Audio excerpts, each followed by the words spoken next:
अस्सलाम वालेकुम। सीखो सब कुछ में खुश आमदीद। दोस्तों, आज हम सीखेंगे कि हम किस तरह सीरियल नंबर इंसर्ट करवा सकते हैं ऑटोमेटिकली माइक्रोसॉफ्ट एक्सेल में। आइए जानते हैं कि इसको कैसे इंसर्ट किया जा सकता है। इस वक्त हमारे पास सीरियल नंबर का कॉलम है, तो हम नॉर्मली जब सीरियल नंबर इंसर्ट करवाते हैं तो हम 1 और 2 टाइप करने के बाद इस पर जब ब्लैक प्लस का साइन आता है राइट बॉटम कॉर्नर पर, तो आप डबल क्लिक करते हैं तो ऑटोमेटिकली सीरियल नंबर जनरेट हो जाता है। तो उसके बाद अगर आपने मजीद कोई प्रोडक्ट लिखनी है तो उसको फिर उसके बाद ड्रैग करना होता है।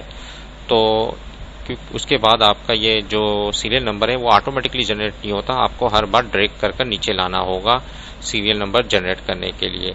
अगर आप ये चाहते हैं कि आप कोई भी प्रोडक्ट इंसर्ट करें और उसका सीरियल नंबर ऑटोमेटिकली जनरेट हो जाए, तो इसके लिए आपको कुछ ट्रिक्स खेलना होगी। आइए जानते हैं कि वो ट्रिक्स क्या है। सबसे पहले आप 1 तो टाइप कर दीजिए। तो 1 आपको सबसे पहले टाइप करना होगा। उसके बाद आपको एक फार्मूला लगाना होगा इफ के साथ इस ब्लैंक का, जिसके थ्रू आप ये काम कर सकते हैं। तो आप इज इक्वल टू टाइप कर दे इफ। जैसे ही आप टैब की प्रेस करेंगे तो यहाँ लॉजिकल टेक्स्ट पूछता है इफ की कंडीशन में। तो हमें यहाँ हमें एक और फंक्शन लगाना है जिसका नाम है इज ब्लैंक। तो मैंने इस ब्लैंक जैसे ही मैं लिखता हूँ, टैब की प्रेस करता हूँ, तो ये इस ब्लैंक यानी कि कौन सा सेल हमें चेक करवाना है कि वो ब्लैंक है या नहीं है। हमें ये वाला सेल जो है वो चेक करवाना है कि वो ब्लैंक है या नहीं है। अगर वो ब्लैंक होगा तो वो सीरियल नंबर जनरेट नहीं होगा, और अगर वो उसमें कोई रिकॉर्ड होगा तो सीरियल नंबर जनरेट होगा। इस तरह की हमें कोई कंडीशन लगानी है। तो मैंने सबसे पहले इसको चेक करवा लेता हूँ। अगर ये इस ब्लैंक है, यानी कि ये वाला सेल मैंने सेलेक्ट कर दिया इस ब्लैंक में, तो इस ब्लैंक क्या करेगा कि अगर जैसे ही कंडीशन ट्रू होगी तो वो सीरियल नंबर जनरेट करेगा। तो कॉमा अगर कंडीशन ट्रू होती है तो यहाँ आपको बता रहा है कि वैल्यू इफ ट्रू, अगर वैल्यू ट्रू होती है तो क्या शो करे। तो वैल्यू अगर ट्रू होती है तो अगर ये इस ब्लैंक यानी कि अगर ये ब्लैंक होता है तो क्या शो करे। डबल कोट में आप double quote space double quote आप टाइप कर दें, यानी कि उसको ब्लैंक रहने दें।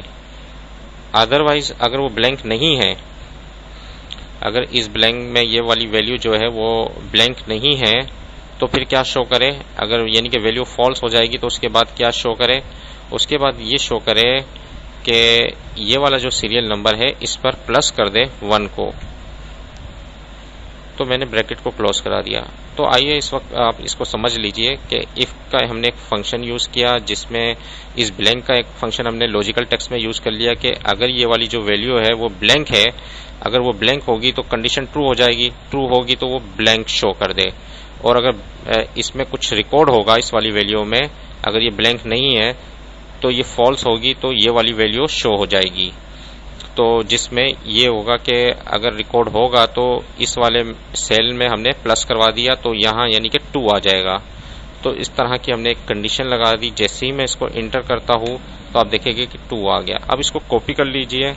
कॉपी करने के बाद आप इसको जहाँ तक नीचे जहाँ तक आप चाहते हैं वहाँ तक इसको पेस्ट करवा लें फार्मूला। तो इससे ये होगा कि जो रिकॉर्ड ब्लैंक है उसमें कुछ शो नहीं होगा, कोई सीरियल नंबर शो नहीं होगा। अब आइए देखते हैं इसका जादू, एक मैजिक देख लेते हैं हम इसको। जैसे ही मैं यहाँ रिकॉर्ड इंसर्ट करवाऊंगा 1011 और जैसे ही मैं एंटर करता हूँ तो आप देखेंगे कि 11 आ गया, सीरियल नंबर ऑटोमेटिकली जनरेट हो गया।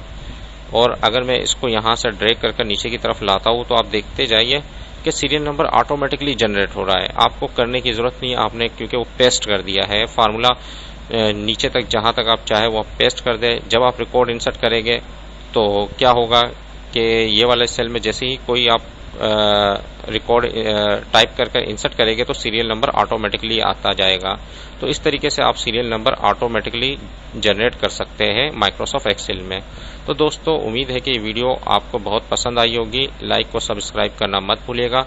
दोस्तों, आप मेरे चैनल को सब्सक्राइब जरूर कीजिए ताकि कोई भी नई वीडियो आए तो उसका नोटिफिकेशन आपको मिल जाए। Thanks for watching. Allah Hafiz.